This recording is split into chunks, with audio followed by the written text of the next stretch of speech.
Sigo con la serie de predicación, las 3 causas de distracción, y estamos analizando la sexualidad como fuente de distracción en el ser humano. Y entonces hoy quiero introducir la predicación acerca del matrimonio en esa predicación. Así que hoy quiero compartir con ustedes esa dinámica que establece la Sagrada Escritura a manera de introducción, porque el tema es muy amplio y da para toda una serie completa solo del matrimonio, tanto en el Antiguo Pacto como en el Nuevo Pacto. Sin embargo, es una predicación dentro de una otra serie que sí tenemos que tratar, y por eso no vamos a ser tan amplio, aunque así vamos a tratar de en varias entregas traer algunos puntos que pueden ser importantes para nosotros ahora en nuestras vidas y en esta casa. Quiero compartir el texto sagrado hoy. El texto sagrado está en la primera carta a los Corintios. Quiero leer ahí el 12 y 13, que va a ser parte de la dinámica de la predicación de hoy. Y el texto dice: en el nombre de Jesús. Primera carta del apóstol Pablo a los Corintios, capítulo 7, el versículo 12 y 13. A los demás, yo digo, no el Señor. 2 puntos. Si algún hermano tiene mujer que no sea creyente y ella consiente en vivir con él, no la abandone. Y si una mujer tiene marido que no sea creyente y él consiente en vivir con ella, no lo abandone. Punto. Gracias.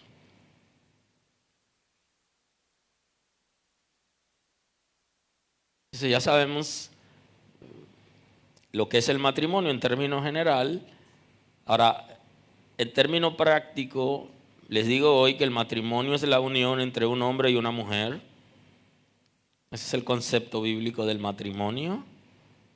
Se establece mediante formalidades legales para mantener una comunidad de vida, de intereses y de bienes comunes. Entonces el matrimonio, Dios lo ha establecido todo un diseño y un propósito. Y hablo de un hombre y una mujer porque ya en las leyes de muchísimos países del mundo, de algunos países del mundo, ya se está estableciendo el matrimonio entre personas del mismo sexo, o sea, llámese hombre con hombre, mujeres con mujeres. Pero también algunos países están evaluando la posibilidad de que la gente se case con animales. Observe hasta dónde vamos. Ahora, la Escritura es precisa y el matrimonio establecido por el Señor es entre un hombre y una mujer, que en las Sagradas Escrituras le llama complemento. Claro, en la sociedad la gente ha malinterpretado el concepto y le llama opuesto. Y la gente dice que un hombre y una mujer son sexo opuesto. De acuerdo a la Escritura, son complementarios. O sea, el complemento, el hombre complementa a la mujer y la mujer al hombre. Dios lo creó como complementario. Ahora, hay muchísimas formas de la gente casarse hoy y de hecho las iglesias tienen normas establecidas para los matrimonios. Sin embargo, el matrimonio en términos jurídicos son ordenamientos de leyes de los estados, dependiendo la cultura, el país y todo eso. Por eso hay en países donde usted va a encontrar que hay matrimonios que se pueden hacer. Un hombre puede tener, por ejemplo, varias mujeres, se puede casar legalmente con varias mujeres y otros países no lo permiten.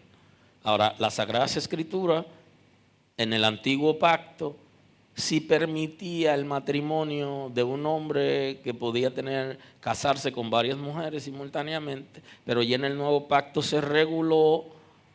Y conversé con ustedes en una predicación que tenemos por ahí, que es acerca de la restauración de todas las cosas en el sacrificio de Cristo, en la que se incluyó la restauración de la dignidad de la mujer.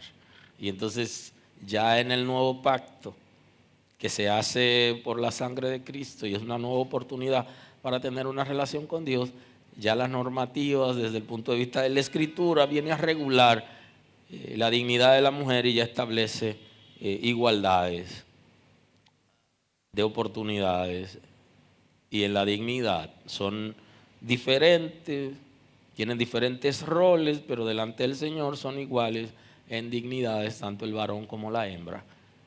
Por eso el modelo de matrimonio bíblico no está sujeto necesariamente a las leyes de los estados donde la gente que sirve a Dios vive. Está sujeto en una parte y en algunos países que ya han permitido cierta depravación, si se quiere, se va contra la Escritura. Y el hecho de que un país, por ejemplo, permita que se casen en el momento que se permitiere, se casen seres humanos con animales, ya la Sagrada Escritura lo prohíbe. Y llama la atención acerca de ese comportamiento. Y la iglesia, aun cuando el Estado, donde esté la iglesia, donde funcione el cuerpo de Cristo, la comunidad de creyentes, no tiene necesariamente que aprobar aquello que la Sagrada Escritura ha dicho que delante de Dios es incorrecto.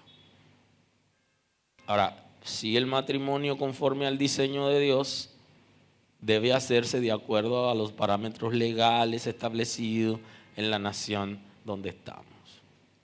Y hay ciertas restricciones que vienen establecidas en la Escritura acerca del compromiso a la hora de tener un matrimonio, que no necesariamente las leyes de la tierra lo requieren, pero nosotros debemos asumirlo como hijos de Dios para vivir en su presencia de manera apropiada.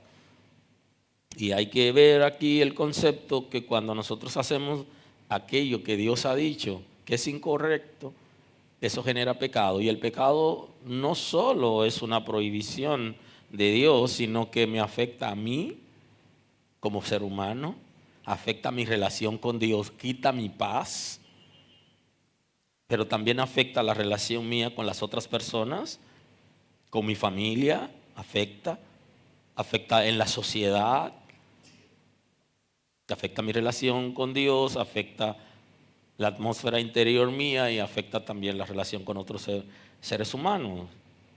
O sea, Dios lo ha establecido como pecado porque va a afectar. No solamente porque a Dios no le agrada, sino que es un asunto que a mí no me conviene como ser humano. Y ha diseñado el matrimonio que sea mediante el amor, aun cuando en la primera etapa en el antiguo pacto la gente se casaba y no decidía con quién casarse, sino los padres decidían con quién se casaba. Pero el diseño de Dios es el amor, aún en esos casos. Hoy la gente decide por sí mismo, sin embargo duran menos los matrimonios y la gente está decidiendo por sí mismo. No quiere decir que yo quiero que retroceda al sistema anterior, porque estamos en una nueva época y vivimos en un área del mundo, lo que se conoce como el occidente, que tenemos una manera de pensar diferente a los orientales. Y somos hijos de Dios y el Señor nos ha liberado y nos ha dado grandes oportunidades. Usted está en libertad de elegir. Ahora tiene que saber cómo elegir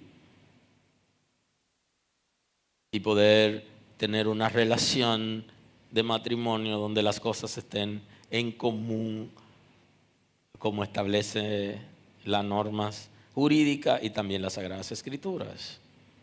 Algunas personas están diciendo que el propósito del matrimonio es solo para procrear. Sin embargo, es más amplio el concepto de matrimonio en término bíblico. Dice el texto bíblico en Génesis capítulo 2, el versículo 18, el texto bíblico dice lo siguiente. Y dijo Jehová a Dios, no es bueno que el hombre esté solo, le haré ayuda idónea para él. O sea que el matrimonio no es solo para tener hijos, sino que el matrimonio es para hacer compañía y para poder ejercitar el concepto del amor recíproco. Porque el amor es efectivo cuando es recíproco. Yo puedo amar, pero a mí me aman. Me aman y yo amo. Se disfruta el amor recíproco. Si yo solo amo y no me aman, yo no puedo disfrutar de la relación. Entonces no es bueno que el hombre esté solo. Ese es el concepto de las Sagradas Escrituras. No es solo para tener hijos, sino para hacerse compañía. Siendo así, entonces las personas que ya no pueden tener hijos o que tuvieran alguna situación no tienen razón para casarse. No es verdad. El propósito del matrimonio es la compañía. Y lo que hemos visto en las personas que han tenido una vida desordenada es que llegar a ser ancianos solo es difícil. Y aquellos que han abandonado su familia para irse a la calle, cuando se han enfermado, entonces no tienen a dónde ir. Abandonaron la esposa de la juventud porque tenían ellos mucho brío. Y cuando llegan a la vejez, entonces tienen situaciones. Y el concepto no es bueno que esté solo, es porque necesita compañía. Y el concepto le dice no es bueno que el hombre esté solo, pero tampoco es bueno que la mujer esté sola. El propósito de Dios es que el amor pueda fluir en una relación, que se hagan compañía mutuamente y que sean el uno para el otro.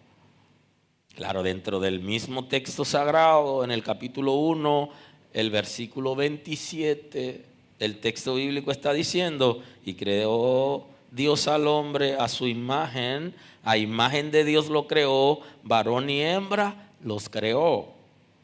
Y los bendijo Dios y les dijo, fructificad, multiplicaos.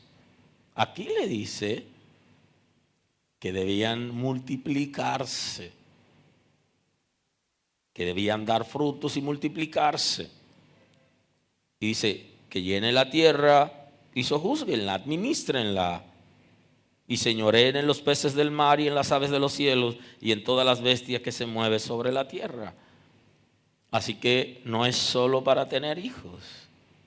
Sí, tener hijos es un propósito dentro del matrimonio, pero el propósito es mucho más amplio.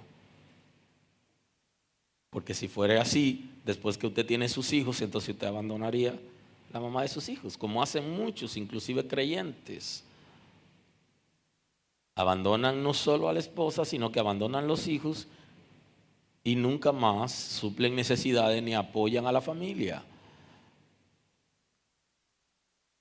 Porque quieren ver a la mujer que han abandonado sufriendo.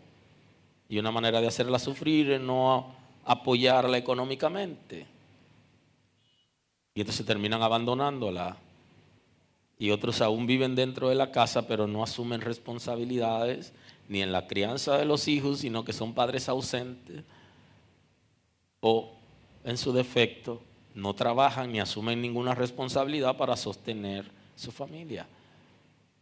Y ese no es el modelo bíblico. Aleluya. Aleluya.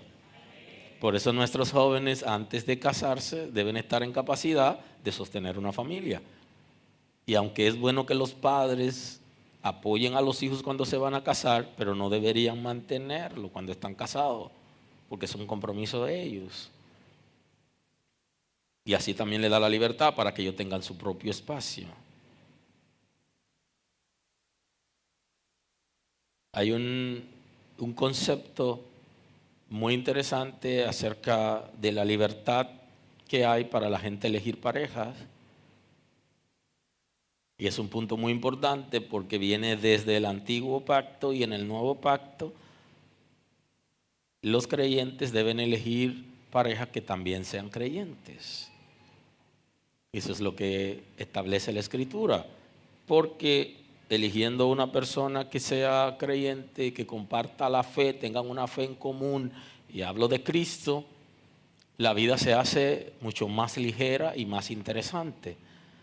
Eso no quiere decir que en el mundo no haya gente de buen corazón, y se ha demostrado que hay gente que no conocen a Dios, que tienen mejor comportamiento en el matrimonio, en el trato de la familia, que mucha gente que está dentro de la iglesia. Porque dentro de la iglesia hay gente que no ha conocido a Dios y es rebelde a la palabra, y hay gente que está afuera que es temeroso. Esa es la realidad. Pero la Sagrada Escritura establece con quién debería casarse una persona que es creyente. Establece bien claro con quién debería. De acuerdo a la norma jurídica, usted se puede casar libremente con los varones con cualquier muchacha, las muchachas con cualquier varón, y se acabó. Que no sean familia. Cada quien elige con quién casarse libremente. Pero los creyentes, los hijos de Dios, debemos elegir personas que sean creyentes como nosotros para evitar cierta situación. Hay un caso en las Sagradas Escrituras, en el Antiguo Pacto, que quiero compartir con ustedes, porque ese caso del Antiguo Pacto ya no se corresponde con el Nuevo Pacto, pero sí es bueno que lo analicemos. Porque en el Nuevo Pacto se da el caso, pero un poquito diferente. Y es el caso del sacerdote Esdras, que cuando regresa de la dispersión al pueblo de Israel, regresan a su tierra, el pueblo quiere restablecer la relación con Dios por medio del culto en el templo, y una oportunidad que hubo para confesar sus pecados, hubo la confesión de cierto pecado que llamó considerablemente la atención, y que se tomó una decisión que es exclusiva del Antiguo Pacto y no del Nuevo. Está en el libro de Esdras capítulo 10, el versículo 1, los que van conmigo con la escritura en la mano, para estar conscientes de lo que estamos hablando. Mientras oraba Esdras, hacía confesión, llorando y postrándose delante de la casa de Dios. Junto a él, una gran multitud de Israel, hombres y mujeres, mujeres y niños. Lloraban, y lloraba el pueblo amargamente. Entonces hubo un momento que fueron a confesar sus pecados delante de Dios cuando ya regresaron. Varios pecados. El pecado por el cual sus padres habían cometido, que provocó que se fueran a la dispersión. y el pecado que ellos habían cometido por rebeldía delante de Dios en esos días y en ese tiempo que tuvieron fuera. Y están confesando sus pecados delante de Dios. Y esto es sumamente interesante porque en la oración modelo que Jesús nos enseñó, nos habla acerca de pedir perdón por nuestros pecados. Así que ninguna persona que tiene una relación responsable con Dios va a orar sin antes pedirle a Dios que perdone sus pecados. Entonces alguien dice que esos creyentes sí son pecadores. Todos los días se están pidiendo perdón por sus pecados. No es que seamos tan pecadores, lo que somos es conscientes que dependemos de Dios y que tenemos pensamiento y conducta que el cielo desaprueba y que tenemos que ir a la presencia del Señor pidiéndole perdón por diferente comportamiento. De hecho, hay un pecado que pertenece al cuerpo espiritual, que es el pecado que la gente le llama el pecado de la mente, que no se traduce necesariamente al cuerpo físico, que no se traduce en conducta, pero que sí se da dentro de nosotros, que también tenemos que confesarlo delante de Dios, porque por nuestras fuerzas no podemos sostenernos, sino con la guianza de Dios, con la guianza del Todopoderoso. Así que Él llamó al pueblo y en esa reunión están confesando sus pecados, pero hay una multitud que está llorando. Una manera de confesar el pecado llorando delante de Dios, hombres y mujeres. Lloraba el pueblo amargamente. Entonces respondió Secanías, hijo de Jehiel, de los hijos de Elam, y dijo a Esdras: nosotros hemos pecado contra nuestro Dios, pues tomamos mujeres extranjeras de los pueblos de la tierra, mas a pesar de esto, aún hay esperanza para Israel. Le dice, hemos cometido pecado, le dice, porque nos hemos casado con mujeres que no eran temerosas de Dios. Y dijeron, aún hay esperanza. ¿Qué significa? Decían, aún el Señor puede perdonarnos. Ahora, eso generó toda una crisis en Israel. Ahora pues, hagamos pacto, estoy en el 3, hagamos pacto con nuestro Dios, que despediremos a todas las mujeres y los nacidos de ellas, según el consejo de mi Señor y de los que temen el mandamiento de nuestro Dios. Hágase conforme a la ley. Entonces aquí entró la crisis. La propuesta que le están dando al líder es que todo el que trajo mujer y tuvo hijo y que esa mujer no era del pueblo de Israel, la devuelvan a su tierra. Comenzó la crisis automáticamente. Tiene una mujer, tiene un hijo y ahora va a tener que despedirlo porque la mamá no es creyente y está contaminada. Fue muy interesante porque se hizo todo un juicio en Israel como era costumbre y hubo personas que estuvieron en contra. Dice, solamente Jonatán, hijo de Asael, y Jarasías, hijo de Tiba, se opusieron a esto. Y los levitas, Mesulán, Sebatai, les ayudaron. O sea, hubo oposición, ¿no? Pero ¿cómo va a ser? Que vamos a despedir a estas mujeres porque no sean creyentes. Y vamos a despedir a nuestros hijos. Bueno, efectivamente, la mayoría tomó la decisión y despidieron a esas mujeres con sus hijos. Eso fue algo de mucho dolor para Israel porque en ese momento ellos habían regresado a Jerusalén con su familia y tuvieron que separarse porque no eran creyentes, porque habían violado las normas del pueblo de Israel que le decía que no se casen con personas que no sean creyentes. Entonces, los matrimonios con los infieles siempre la Sagrada Escritura lo ha regulado para que puedan tener una relación de paz y de armonía cuando ambos sean creyentes. Ocurre que muchas veces se casan entre creyentes, pero uno de los dos se aparta.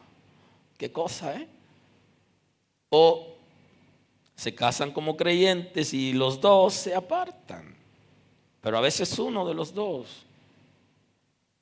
A la hora de elegir en el matrimonio o para matrimonio, una persona que no es creyente se corre riesgo, pero hay una diferencia marcada entre el antiguo y el nuevo pacto con relación a esto.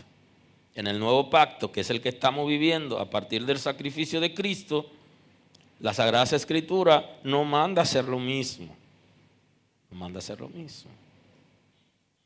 Y esto es interesante que lo conversemos porque nuestra juventud hoy, la gente que tuvo la oportunidad de conocer al Señor en la juventud, en la niñez, en la adolescencia, está en libertad de casarse con quien quiera, con quien sea capaz de dar su consentimiento con juicio.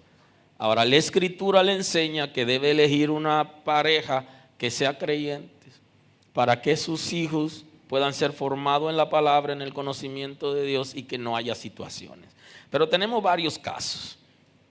Tenemos un caso que es la persona que viene a la iglesia casado, se convirtió pero tiene la esposa inconversa. Y entonces, ¿qué hace ese hermano que llega a la iglesia y se encuentra con que la esposa no es creyente, no quiere aceptar a Cristo?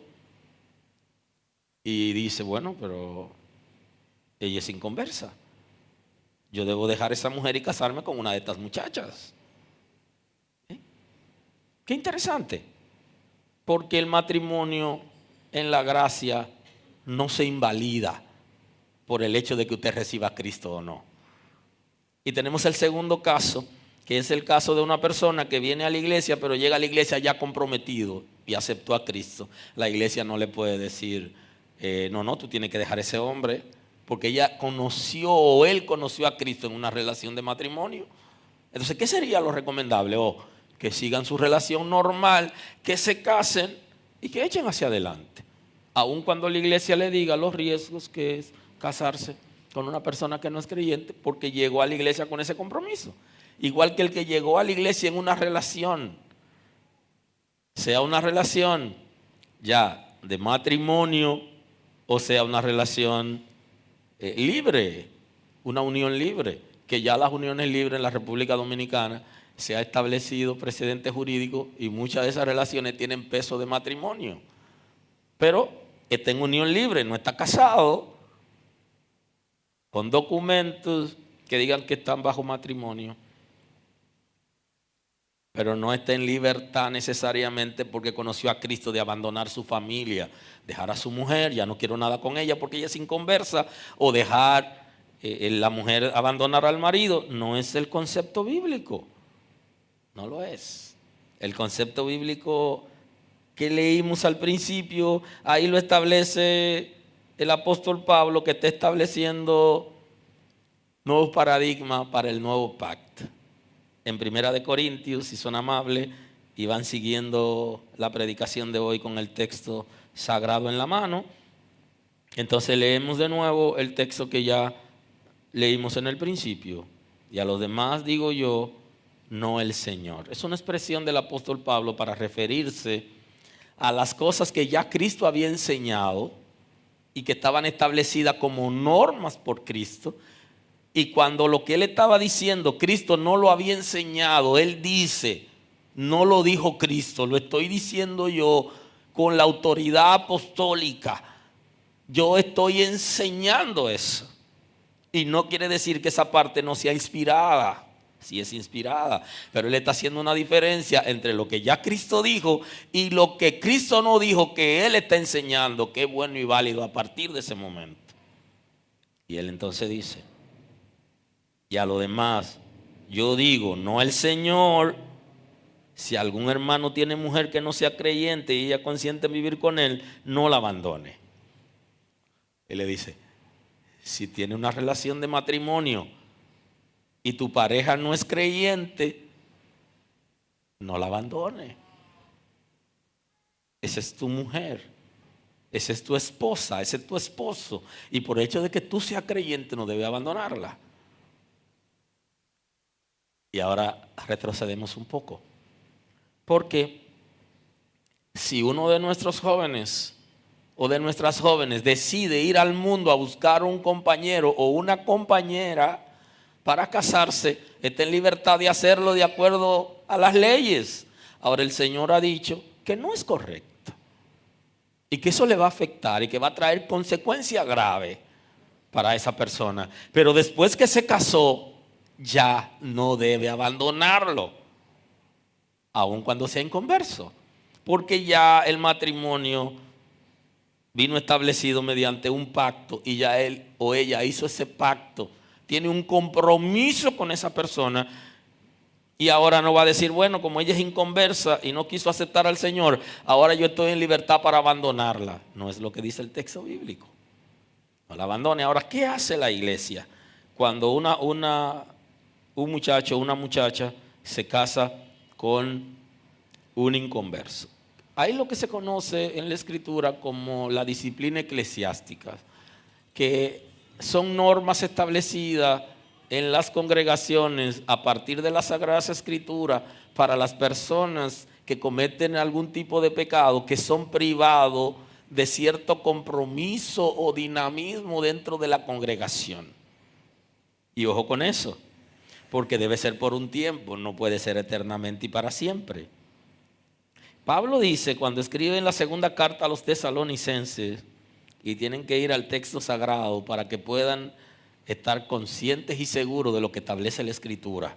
Entonces dice, segunda carta a los tesalonicenses 3:14, si alguno no obedece lo que decimos por medio de esta carta, a ese señaladlo y no juntéis con él para que se avergüence, mas no lo tengáis por enemigo, sino amonestarle como a hermano. O sea, la iglesia no puede expulsar, de acuerdo a la Escritura, a una muchacha o a un muchacho que decidió casarse con un inconverso. No, lo que la Escritura está diciendo es amonéstenlo. No le celebren ese tipo de comportamiento. Y por eso cuando el apóstol Pablo escribe al pastor Timoteo le dice, no participen del pecado ajeno, no estén celebrando las malas conductas de la gente, no se hagan partícipes de ese comportamiento que no es apropiado. Pero dice, no lo tengan por enemigo. No, amonéstenlo. ¿Qué significa? Que un hermano o una hermana se casó con un inconverso y para siempre estaría fuera de la gracia de Dios y no entraría al cielo. Bueno, esa persona ha pecado, pero los pecadores tienen en Cristo oportunidad de arrepentimiento. Y a diferencia de otros pecados, el matrimonio con inconverso no necesariamente para Dios perdonarte tiene que abandonarla. Porque si usted se robó algo y usted se arrepiente, usted tiene que devolver eso. O usted tiene un dinero que usted obtuvo mediante malos negocios y usted es creyente y usted engañó a sus empleados.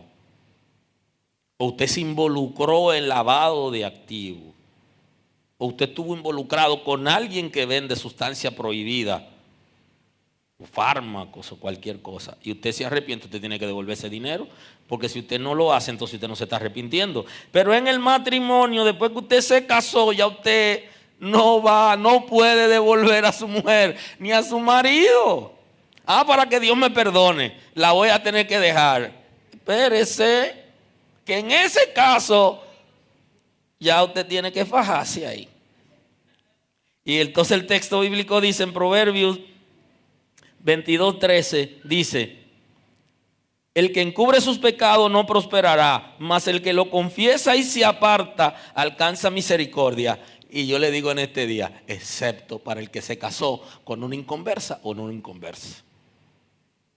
Usted no se puede tapar. No, que para yo entrar en el cielo y en la gracia de Dios, ahora tengo que dejarlo. No, espérese.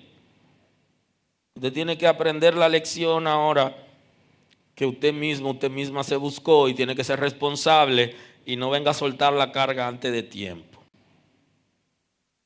El hombre que siempre teme a Dios, bienaventurado el hombre que siempre teme a Dios, mas que el que endurece su corazón caerá en el mal. ¿Quién es el que endurece su corazón? El que no sigue los mandamientos cae en el mal. Entonces usted debe observar el texto sagrado. Ahora, en la primera carta de Juan, en el capítulo 2 de la primera carta de Juan, el versículo 1, dice la Escritura lo siguiente: hijitos míos, estas cosas os escribo para que no pequéis. Dice, le estoy escribiendo esto para prevenir el pecado, para que no tengan que pecar, para que puedan obedecer a Dios. Para eso le estoy escribiendo, porque la Escritura no solo es un instrumento para corregir y condenar el pecado, también es un instrumento para prevenir. Y eso es lo que hacemos en la iglesia: darle una predicación, darle una enseñanza para que usted no caiga en la trampa, para que usted lo sepa antes que se le presente la oportunidad. Y entonces la Escritura aquí, el apóstol Juan está hablando acerca del propósito de la Escritura como prevención. Hijitos míos, estas cosas os escribo para que no pequéis.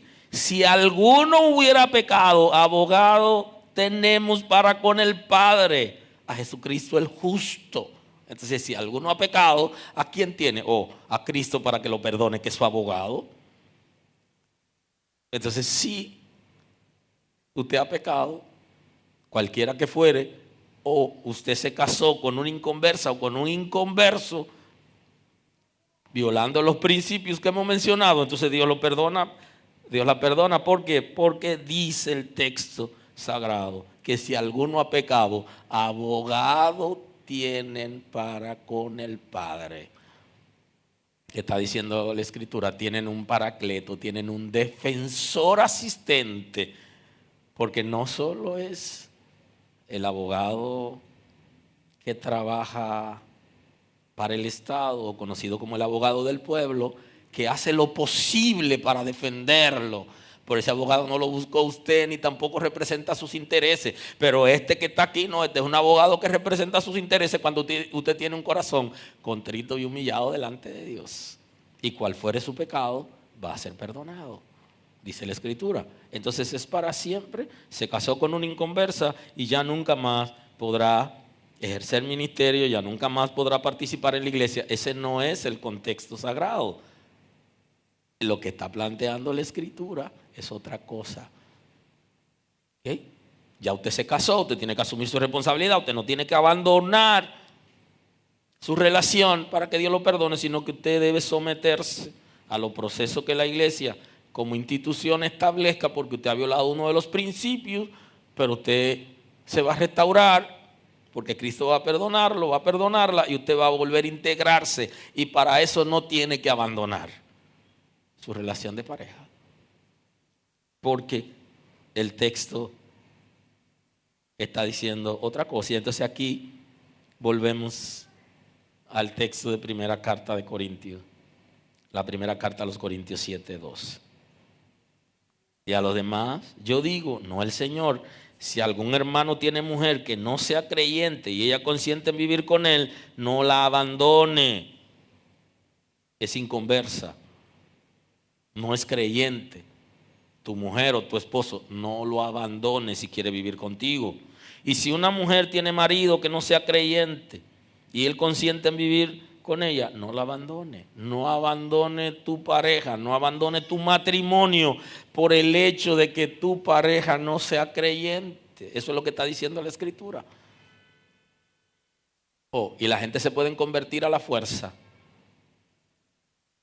De hecho, es interesante, porque no somos capaces de dar testimonio de que Cristo nos ha transformado y queremos que a la fuerza le sirvan a un Cristo que es mezquino, que es el que estamos vendiendo, que no es el verdadero.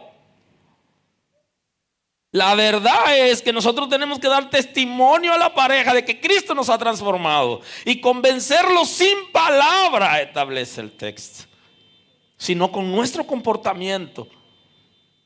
Ah, pero no damos testimonio y queremos que se convierta. ¿Pero que se convierta qué? Que busque qué. Lo que tú estás dando, que no se corresponde con lo bueno y con lo que me hace sentir bien, ni con la palabra de Dios. Entonces el desafío aquí es convencer con el testimonio, con el comportamiento, de que Cristo nos ha transformado realmente. Y qué mujer que ve a su esposo transformado y que lo ve que se vuelve dulce y amoroso, no le va a dar la gloria a Dios: Señor, gracias por cambiarlo. Pero un creyente que se vuelve difícil, hostil. Hay gente que cuando llegan a la iglesia se ponen difíciles, malinterpretan el concepto y llegan a la casa diciéndole a la mujer: bueno, si no te conviertes mañana, ya tú sabes. O quizás le pasa como un caso interesante que yo viví, de una mujer que se pasó toda la vida rogándole al esposo: ay, cásate conmigo. Y él le decía: muchacha, ¿de qué matrimonio tú me hablas? El hombre se ha convertido y ha llegado a la iglesia. Y le han dicho en la iglesia que tiene que casarse para bautizarse. Y llega a la casa y le dice a la mujer: mañana hay boda. Y ella le dijo: espérate, ¿con quién tú te vas a casar? Ya yo suficientemente te dije a ti que te casara conmigo y no quisiste. Así que no me hable de matrimonio. Ay, Dios mío. Sí, porque entonces ya llegó a la iglesia, en la iglesia le dijeron, y llegó dando órdenes a la casa. No, yo no tengo interés en casarme. Ahora la mujer se vuelve resistente y dice que él no me ama. Lo que pasa es que en la iglesia lo están obligando, y entonces ahora él quiere casarse por interés personal, pero no tiene ningún interés en mí. Entonces, ¿a quién era que había que darle la terapia? Era la mujer. Pero cuando de una vez no, había que decirle a ese hombre: mire, ahora usted tiene que darle testimonio a ella de que Dios lo ha cambiado a usted. Y cuando usted le dé testimonio de que el Señor lo ha cambiado, entonces ella va a querer al Cristo que usted tiene, que da vida y que es poderoso para cambiar las circunstancias y la vida de la gente. ¿Alguien está aquí hoy? ¿Están aquí todavía? Aleluya. Aleluya. Entonces, eso es lo que está estableciendo la Escritura, es que nosotros tenemos que convencer por el trato, con el testimonio. Entonces, si usted es hijo de Dios y usted llega a su casa, aceptó a Cristo como Salvador, y en la iglesia le dijeron, y entonces usted llegó y cuando está hablando en su casa usted dice: no, que aquí todo el mundo tiene que ser creyente. Sí, muy bien por usted, pero ahora usted tiene que sentarse con su familia, enseñarle la palabra y dejar que su familia dijera todo esto. Y no decirle: si no se convierten, yo me voy de la casa y lo abandono a todos. Porque al final no van a servir a Cristo. O en su defecto, pudieran ser rebeldes por el tipo de comportamiento que nosotros tenemos. Así que el matrimonio es sumamente interesante a partir de lo que establece la Escritura. Y nuestros jóvenes que están aquí tienen que saber elegir, porque el que eligió una pareja que no es compatible y que antes no lo asesoraron bien, no se apoyaron, no se conocieron, luego se presentan situaciones y la gente lo que quiere es salir corriendo y abandonar.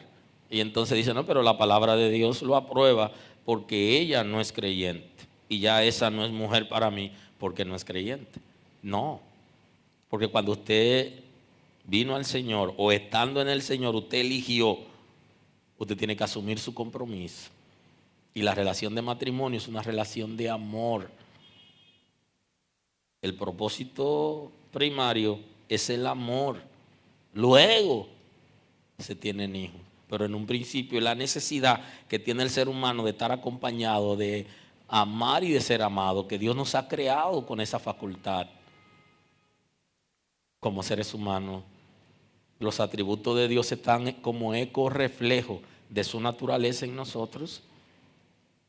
Y entonces tenemos el amor como atributo comunicable, que es lo básico. Ninguna relación de matrimonio que no esté fundada en el amor va a permanecer. Pero si está fundada en el amor, va a permanecer. Ninguna persona que no ame no podrá ser fiel, porque no ama. No va a poder permanecer, porque lo que hace que se permanezca es el amor. Y ese es el propósito con el que el Señor creó la primera pareja, Adán y Eva, y los juntó y le dice, no es bueno que estés solo. Él necesita a alguien que lo acompañe. Él necesita a alguien a quien amar. Él necesita ser amado. Él necesita una respuesta.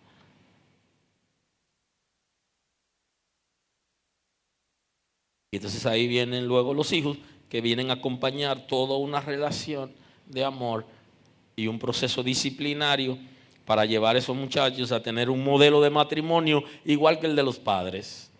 Porque nuestros hijos van a aprender en la escuela del matrimonio, que es el nuestro, van a aprender cómo tener un matrimonio en el futuro. Pero si tenemos hijos y el matrimonio no es sólido, al final no estaremos en capacidad de enseñarle a nuestros hijos cuál es el modelo correcto de matrimonio. Ustedes saben que hoy es una ligera introducción, que por causa del tiempo estamos teniendo celebraciones un poquito cortas, así que voy a cerrar la predicación de hoy recordándoles que los matrimonios de los hijos de Dios sobrepasan la cultura y los parámetros sociales. Porque los matrimonios de los hijos de Dios deben estar basados en los principios del reino de Dios establecido en la Escritura. Inclusive, la Sagrada Escritura nos enseña cómo se debe establecer relación a partir del amor y del respeto en una relación de pareja. Cómo deben respetarse, cómo deben amarse, cuál debería ser el trato. Es un poquito más avanzado y supera lo que el mundo trae. Pero usted no va a poder tratar a su esposa en amor, con respeto, con dignidad, ni a su esposo, hasta que usted conozca la palabra de Dios, conozca al Señor y que usted sea transformado y pueda entender que el matrimonio es una bendición y no es una carga. Así que la próxima seguimos ahí con esta enseñanza acerca del matrimonio.